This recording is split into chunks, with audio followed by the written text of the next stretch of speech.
ఎరా కడుపు కూడు తింటారా కంపల తింటారా? ఇష్టం వచ్చినట్టు మాట్లాడారు, మా పిల్లల్ని కొట్టారు, గందరగోళం. వాడు ఆ రైతు వచ్చేసరికి మంచాన్ని తిరగేసి కింద కూర్చోవాలా? ఎక్కడ కూర్చుంటారా కింద? కుటుంబాలు ఆడవాళ్ళతో కూడా మా మీద తగాది పడతారు. పని చేసుకుంటున్నావాడా కడుపు కూడు తింటాను కూడా శాంతంగా నుంచొని తినాలి కూడు.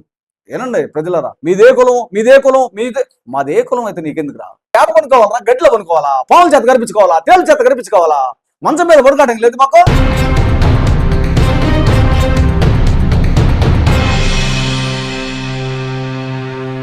అందరికీ జై భీములు.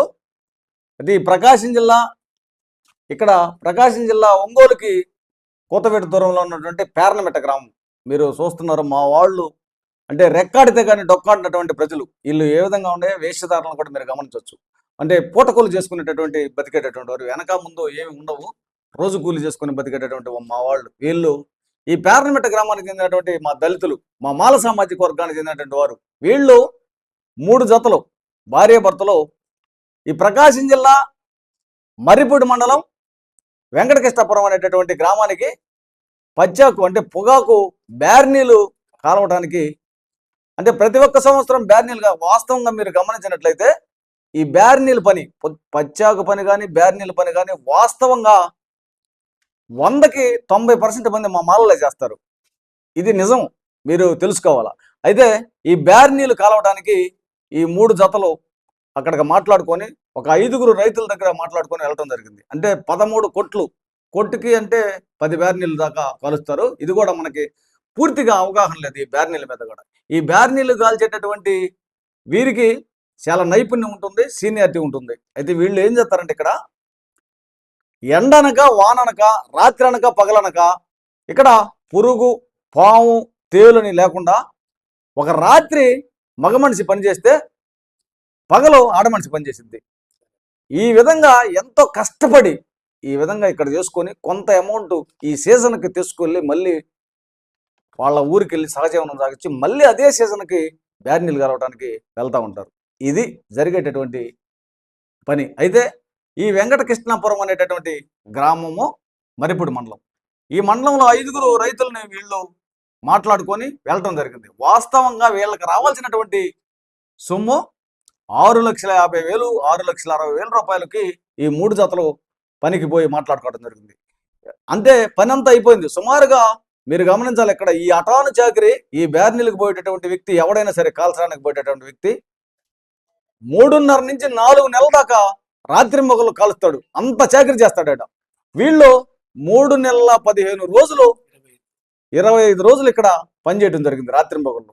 అయితే ఇంకా 10 రోజులు మాత్రమే ఉంది. మరి ఈ కాల్చేటటువంటి వ్యవహారం కూడా కొద్దిగా అయిపోవచ్చింది. వీళ్ళ అమ్మాయి గర్భిణీతో ఉంటే ఈమె ప్రసవం సమయంలో ఏమి వేదం అంటే నొప్పులు పడేటటువంటి సమయంలో హఠాత్తుగా వీళ్ళందరూ రైతులకు అప్పచెప్పి, అయ్యా మా అమ్మాయి కాన్పు డెలివరీకి వెళ్ళిపోతున్నాము మేము అని చెప్పి ఈమెను తీసుకొని కొంచెం మాట్లాడుకొని, ఇది కొంచెం కొరవ ఉంది ఎవరి చేత మాట్లాడుచుకుని చెప్పి వెళ్ళిపోయేటటువంటి సమయంలో ఒక 10,000 డబ్బులు కూడా వాళ్ళు ఇచ్చారు. తర్వాత రావాల్సినటువంటి డబ్బులు ఇస్తామని చెప్పారు. అయితే అప్పటికి వీళ్ళు అక్కడ వండుకొని తిన్నదానికి ఆ ఫస్ట్ మొట్టమొదటిగా అడ్వాన్స్ ఇచ్చింది. ఆ తర్వాత అక్కడ వాడకానికి కలిసి దాదాపుగా 1.5 లక్ష రూపాయలు మాత్రమే ఖర్చు పెట్టారు. ఇంకా వీళ్లకు 4,50,000 రూపాయలు ఈ 3 జతలకు డబ్బులు రావాల్సి ఉంటే పని పూర్తిగా అయిపోయిన తర్వాత వీళ్ళు ఆ మర్రిపూడి పోలీస్ స్టేషన్కి, ప్రకాశం జిల్లా కలెక్టర్ గారిని, ప్రకాశం జిల్లా ఎస్పీ గారిని, ఆ తర్వాత లేబర్ కమిషన్ను, కందుకూరు లేబర్ కమిషన్ను, మరి వీళ్ళు తిరగనటువంటి ప్రదేశం లేదు. కాళ్ళు అరిగిపోయేటట్టుగా జరుగుతున్నారు. కష్టం చేసింది ఒక రీతి అయితే తిరిగి అది ఇంకొక రీతు. డబ్బులు వచ్చినో రాను. కానీ వాస్తవంగా నేను ఏం చెబుతున్నా అంటే మానవతా దృక్పథంలో ఎరా వీళ్ళను చూసి డబ్బులు ఎట్టాక్ కొట్టాలనిపిస్తున్నారా? మీకు కడుపు కూడు తింటున్నారా? కంపలబడి పియ్యమని తింటున్నారా? చెప్పండి. మీరు మానవత్వంతో ఉన్నారా? మానవ మృగాల్లాగా ప్రవర్తించకండి. ఇక్కడ ఈ బ్యార్నీల దగ్గర చుట్టూరు పొదలు, ముళ్ళ పొదలు ఉంటాయి, లేకపోతే కంచేసి ఉంటాయి, ఐఏస్ ఉంటాయి, ఈఎస్ ఉంటాయి. ఇలాంటి సందర్భంలో కింద పడుకుంటే పాము తేలు లేకపోతే ఎలుకో కరిసిద్దని చిన్న చిన్న నులక మంచాలు ఎత్తుకొని పోతారు మా వాళ్ళు. ఇది నాకు కూడా తెలుసు, చిన్నప్పుడు నేను కూడా పోయాను కాబట్టి చెబుతున్నా ఏనండి. ఈ తరుణంలో అన్నం తినేటప్పుడు ఆ గడ్డి గంప ఉంటాయి కాబట్టి ఆ మంచం మీద కూర్చొని కూడు తింటారు. పచ్చిగా చెప్పాలి మీకు, కూడు తింటారు. వాడు ఆ రైతు వచ్చేసరికి మంచాన్ని తిరగేసి కింద కూర్చోవాలా? ఎక్కడ కూర్చుంటారు కింద? ఏంది ఈ బాధ? ఇంకా స్వతంత్రం వచ్చి ఎన్ని సంవత్సరాలు అవుతుంది? రాజ్యాంగం అమల్లోకి వచ్చి ఎన్ని సంవత్సరాలు అవుతుంది? మేము పని చేసుకుంటున్నాం ఆడ. కడుపు కూడు తింటానికి కూడా శాంతంగా మీ నుంచి లేదు. నుంచొని తినాలి కూడు. ఇదేనా సమాజం? ఏనండి ప్రజలరా, ఇంతనా జరగాల్సింది? ఇంత చిత్రహింసలు. అరే పోయిన దగ్గర నుంచి మీదే కులం, మీదే కులం, మీదే. మాదే కులం అయితే నీకెందుకు రా? ఏ కులం అయితే నీకెందుకు? నీకు పని కదా కావాల్సింది. పని చేసి పెడుతున్నాం కదా, నీకు కావాల్సిన పని చేసి పెట్టినప్పుడు మాకు రావాల్సిన డబ్బులు మాకు ఇవ్వు. మరి ఏంటి నీ కులం? కులం కులం ఏంది కులము? మంచం తిరగేసి కూర్చోవాలా? రాత్రంతా మగ మనిషి పనిచేస్తే నిద్రారాలు లేకుండా పగలు మళ్ళీ మగ మనిషి పడుకుంటే ఏడ పనుకోవాలా? గడ్డిలో పనుకోవాలా? పావుల చేత కనిపించుకోవాలా? తేలు చేత కనిపించుకోవాలా? మంచం మీద పడుకోవడం లేదు మాకు. ఏంది ఈ బాధ? ఎందుకు ఇంకా? ఇది కొండేపి రిజర్వ్ నియోజకవర్గం. ఇక్కడ స్వామి మంత్రి ఉన్నాడు. ఇక్కడ మంత్రి గారు, అయ్యా ఒకసారి వినండి. ఇది ఇంత ఘోరాతి ఘోరమైనటువంటి దుస్థితిలో పని చేసుకోవడానికి కూడా అంతలా అవస్థలు పడి పని చేసుకోవాల్సి వస్తుంటే, అంతలా అవస్థపడి పని చేస్తే మాకు రావాల్సిన డబ్బులు ఇవ్వడానికి ఎక్కడ పోటీ మీకు? ఎక్కడ మీటు మీకు? ఏదో తేలిగ్గా వదిలిపెడతాను అనుకుంటున్నారేమో. తారా స్థాయికి తీసుకెళ్తాయి ఈ వ్యవహారాన్ని.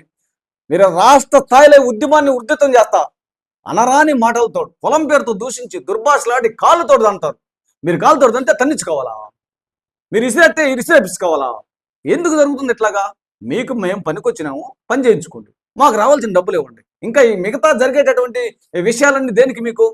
కాబట్టి ఖచ్చితంగా ఆంధ్రప్రదేశ్ రాష్ట్ర మాల మహానాడు తరపున చెబుతున్నాను, రేపు ఇక్కడ ప్రకాశం జిల్లాలో ఎస్సీ ఎస్టీలకు కలెక్టర్ గారు తలపెట్టినటువంటి స్పెషల్ గ్రీవెన్స్లో ఈ ఫిర్యాదును ఇస్తాము. ఆ తర్వాత కలెక్టర్ గారిని కలుస్తాం. ఆ తర్వాత మరి మన రాష్ట్ర ఎస్సీ కమిషన్ చైర్మన్ గారిని కలుస్తాం.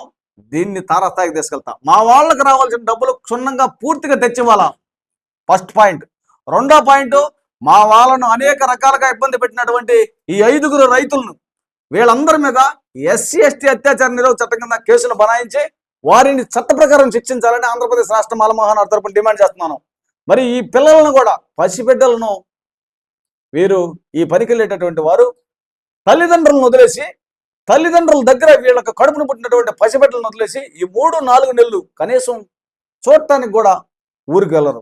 కడుపును పుట్టిన పసిబిడ్డలు మరి కన్న తల్లిదండ్రులను ఇంటి దగ్గర వదిలేసి 10 రూపాయలు డబ్బులు వస్తాయి, వాటిని తెచ్చుకొని సంవత్సరం అంతా బతకొచ్చు, మనకు ఏ ఆధారం లేదు అనేటటువంటి దుస్థితితోటి పనికెళ్తే ఈ విధమైనటువంటి మమ్మల్ని ఇబ్బందులు పెడుతున్నారు. కాబట్టి ప్రజలందరూ గమనించండి. ఈ డబ్బులు ఇచ్చేంత వరకు మంత్రి గారికి కూడా తెలియజేస్తా. ఇప్పుడు ఈ వీడియోని అందరికి వైరల్ చేస్తాను, మంత్రి గారికి కూడా తెలియజేస్తా.